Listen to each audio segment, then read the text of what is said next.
जय हिंद साथियों। एक बार फिर से आपका बहुत बहुत स्वागत है हमारे इस YouTube चैनल पर।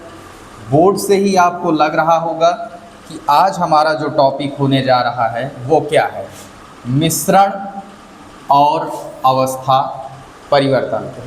आज हम मिश्रण पहले पढ़ेंगे, फिर उसके बाद अवस्था परिवर्तन। बिना देर किए हुए स्टार्ट करते हैं मिश्रण।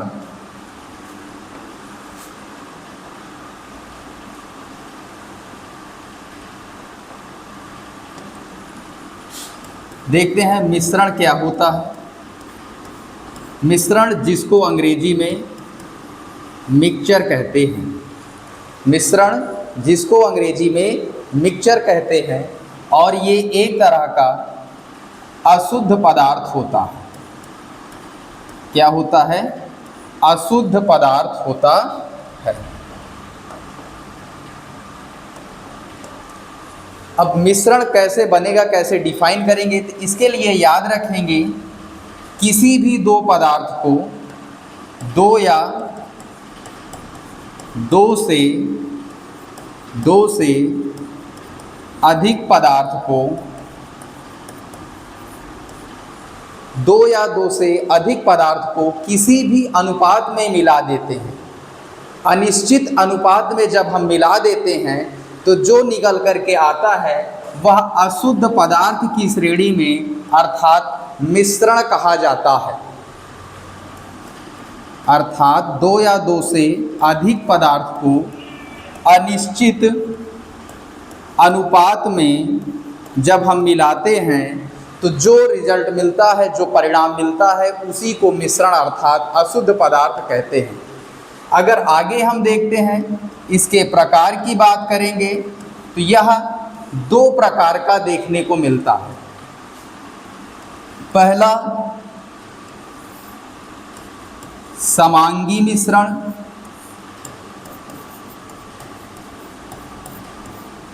दूसरा विषमांगी मिश्रण। देखते हैं समांगी और विषमांगी मिश्रण क्या होते हैं। शब्द पर ही जाएंगे। जैसा कि आपको दिख रहा होगा, समांगी दो शब्दों से मिलकर के बना हुआ है, सम और अंगी, अर्थात कोई ऐसा मिश्रण जिसमें जो घटक हों, दोनों घटक हो, दो या दो से अधिक घटक जिससे मिश्रण बनाया जा रहा है, दोनों समान प्रवस्था में, परिणाम स्वरूप समान प्रवस्था में दिखते हैं, तो उसको समांगी मिश्रण कहा जाएगा। जैसे किसी भी अनुपात में हम पानी और चीनी लेते हैं और दोनों को मिला देते हैं, अर्थात घोल देते हैं, तो दोनों की प्रवस्थाएं, जो घटक हैं हमारे, इन दोनों की प्रवस्थाएं समान हो जाती हैं। अतः इस प्रकार से पानी और चीनी के मिश्रण को, घोल को हम समांगी मिश्रण की संज्ञा देंगे। ठीक बात। इसके जस्ट अपोजिट हम चलते हैं, विषमांगी मिश्रण। शब्द से ही लग रहा होगा, विषम धन अंगी, अर्थात जो भी घटक हमारे पास होंगे वो असमान प्रवस्था में देखने को मिलेंगे। अर्थात कहने का तात्पर्य ये हुआ, इस प्रकार का मिश्रण जिसमें घटक जो है अपनी घटक कण जो होंगे समान प्रवस्था में, अर्थात एक जैसे ना होकर मिलने के बाद अलग अलग ही देखने को मिलेंगे। अर्थात उनकी जो घटक प्रवस्था होगी, मूल प्रवस्था होगी, उसी में आपको देखने को मिलेंगे और वो पृथक पृथक रहेंगे। जैसे पानी और बालू या मिट्टी का मिश्रण। बालू और पानी को जब हम मिलाते हैं तो बालू पानी के साथ पूर्ण घुलता हुआ नजर आता है, लेकिन घुलता नहीं है। जिस तरह से चीनी इसमें घुल जाती है, बालू आपका नहीं घुलता है। अर्थात हम कह सकते हैं बालू अपनी प्रवस्था, पानी अपनी प्रवस्था अलग अलग दर्शा रहा है, असमान रूप से दर्शा रहे हैं। इसलिए पानी और बालू का मिश्रण क्या हो जाएगा? विषमांगी मिश्रण हो जाएगा। आगे इसी क्रम में बढ़ते हैं तो आगे हम पढ़ेंगे अवस्था परिवर्तन को। देखते हैं अवस्था परिवर्तन। तो ध्यान देंगे, जो हमारी अवस्था परिवर्तन है, जो पदार्थ होते हैं, पदार्थ की जो अवस्था देखने को हमें मिली थी वो मुख्यतः तीन थी। तीन यानी ठोस, द्रव और गैस। ये एक रूप से दूसरे रूप में किस प्रकार परिवर्तित होते हैं या एक रूप से दूसरे रूप में जाते हैं, इसी होने वाले परिवर्तन को हम अवस्था परिवर्तन की संज्ञा दे सकते हैं। जैसे कि बोर्ड पर दिखाई दे रहा होगा, पदार्थ मुख्यतः तीन अवस्थाओं में पाया जाता है। हमने बताया ठोस, द्रव और गैस। इन्हीं का एक रूप से दूसरे रूप में अर्थात ठोस से द्रव में, द्रव का गैस में परिवर्तन ही या इसी परिवर्तन की प्रक्रिया को ही अवस्था परिवर्तन कहेंगे। जैसे बोर्ड पे दिख रहा होगा आपको लिखा हुआ, ठोस, द्रव और गैस। तापमान या दाब में परिवर्तन होने पर पदार्थ एक अवस्था से दूसरी अवस्था अर्थात ठोस से द्रव, द्रव से गैस में बदल सकता है। इस प्रक्रिया को अवस्था परिवर्तन कहते हैं। आई होप आपको समझ में आया होगा कि अवस्था परिवर्तन क्या होता है। आगे देखते हैं कितने रूपों में ये देखने को मिलता है। तो मुख्य अवस्था परिवर्तन हमारे इस प्रकार से हो जाएंगे। पहला आपका होगा गलन अर्थात मेल्टिंग। ध्यान देते हैं, गलन आपका होता क्या है? गलन शब्द से ही दिख रहा है, शाब्दिक अर्थ नजर आ रहा है। गलना, जब कोई पदार्थ गलने लगे तो उसको हम कहेंगे गलन। सीधी भाषा में कोई पदार्थ गलने लगे, गले तो उसको कहेंगे गलन। अब कौन गलेगा? तो याद रखेंगे, कोई ठोस पदार्थ, कोई भी पदार्थ जो ठोस अवस्था में हो वो गल कर किसमें? द्रव में परिवर्तित हो जाए तो इस प्रक्रम को, इस प्रक्रिया को, इस प्रोसेस को गलन अर्थात मेल्टिंग कहेंगे। जैसे आपके पास कोई बर्फ का टुकड़ा था, फ्रीज में था तो ठोस अवस्था में था, फ्रीज से बाहर निकाले तो क्या होता है? धीरे धीरे वो गल करके पानी जैसा हो जाता है अर्थात पंचुच्छुर हो जाता है। इसी प्रक्रम को गलन, जैसा कि बोर्ड पे लिखा दिख रहा है, जब ठोस पदार्थ गर्म करते हैं तो वह द्रव में परिवर्तित होने लगता है। ठोस को हम गर्म करते हैं तो वो द्रव में बदलता है, परिवर्तित होने लगता है। उदाहरण जैसे कि हमने बता दिया, बर्फ का पानी बनना। तो ये था साथियों गलन। इसके बाद इसका ठीक उल्टा जमना।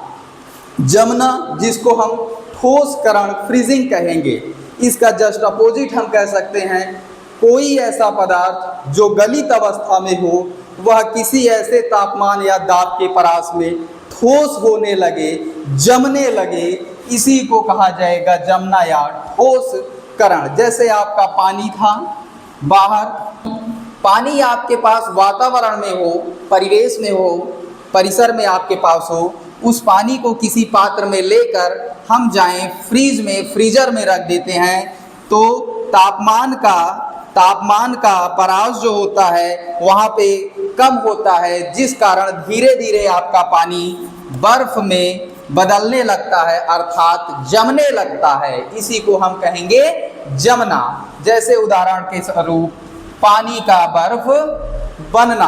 आगे देखते हैं तीसरा वाष्पीकरण। वाष्पीकरण शब्द से लग रहा है वाष्प का बनना। वाष्प का बनना किसे कह सकते हैं? तो ध्यान देंगे, जैसे आपके पास कोई द्रव है, द्रव में हम ले लेते हैं पानी लेते हैं, इससे अच्छा उदाहरण नहीं हो सकता है। हर तरफ पानी ही पानी है, पानी ही जिंदगानी है। तो हम कह सकते हैं कि पानी लें उदाहरण में, पानी को अगर हम तापमान के उच्च तापमान के परास में रखते हैं तो धीरे धीरे आप देखेंगे कि भाप बन के ये उड़ने लगता है, अर्थात वाष्प बनने लगता है। इसी वाष्प की बनने की क्रिया को ही हम वाष्पीकरण, वेपोराइजेशन कहेंगे। तो उदाहरण भी हो गया आपका, अर्थात जब कोई किसी पदार्थ को उच्च तापमान पर गर्म करते हैं तो वह द्रव से गैस में परिवर्तित होने लगता है, जैसे कि आपका पानी भाप में अर्थात वाष्प में परिवर्तित होने लगा। इसी को हम वाष्पीकरण की संज्ञा देंगे। आगे चलते हैं साथियों, चौथा, फोर्थ,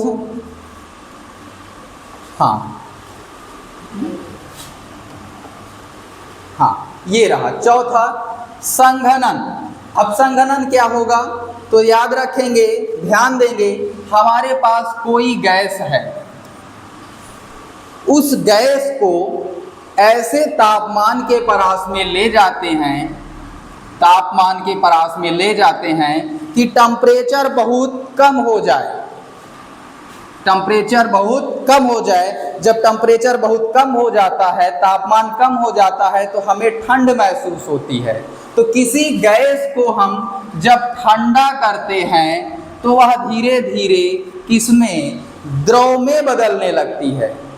इसी प्रकरण को, इसी प्रक्रिया को संघनन की संज्ञा देंगे। अर्थात जब गैस ठंडी होकर द्रव में बदलती है तो इस प्रक्रिया को संघनन कहेंगे। उदाहरण किसका ले सकते हैं तो हमने इसके पहले भी कहा था, पानी। पानी से क्या बनता है, गैस रूप में, गैस रूप में वाष्प, वाष्प यानी भाप। जब वाष्प या भाप को ठंडा करते हैं तो वह धीरे धीरे फिर से किसमें, पानी में परिवर्तित होने लगता है। अर्थात गैसीय अवस्था से क्या द्रव अवस्था प्राप्त होने लगती है। तो इस प्रक्रिया को हम संघनन की संज्ञा देंगे। अगला पांचवा देखते हैं, ऊर्ध्वपातन। ऊर्ध्वपातन, आंखों के सामने कोई चीज दिखे और पतन हो जाए, उसका आपकी आंखों के सामने ना दिखे, अर्थात कोई ऐसा ठोस पदार्थ जो आपके आंखों के सामने विद्यमान हो, दिखाई दे, लेकिन किसी ऐसे तापमान के परास में आते ही वह गैस में बदलकर उड़ जाए, आपकी आंखों से ओझल हो जाए, अर्थात ठोस से गैस बन जाए।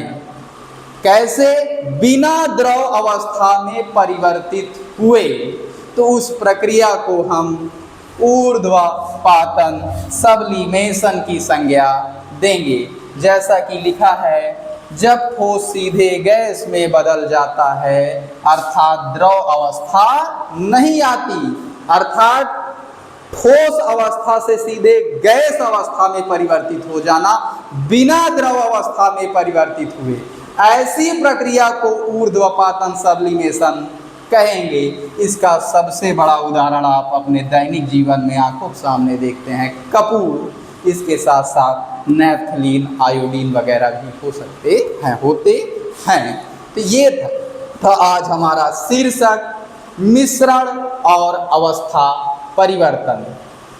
हाँ, एक बात हम कहना चाहेंगे, अगर इसका ये जो PDF है हमारा, ये PDF आपको चाहिए तो हमारे टेलीग्राम चैनल को ज्वाइन करें, जो कि YouTube चैनल के नाम के साथ है और लिंक भी दिया गया है। और इसका PDF तुरंत देखने के लिए डिस्क्रिप्शन बॉक्स में लिंक दे रहे हैं, वहाँ से भी आप डाउनलोड कर सकते हैं। धन्यवाद, जय हिंद।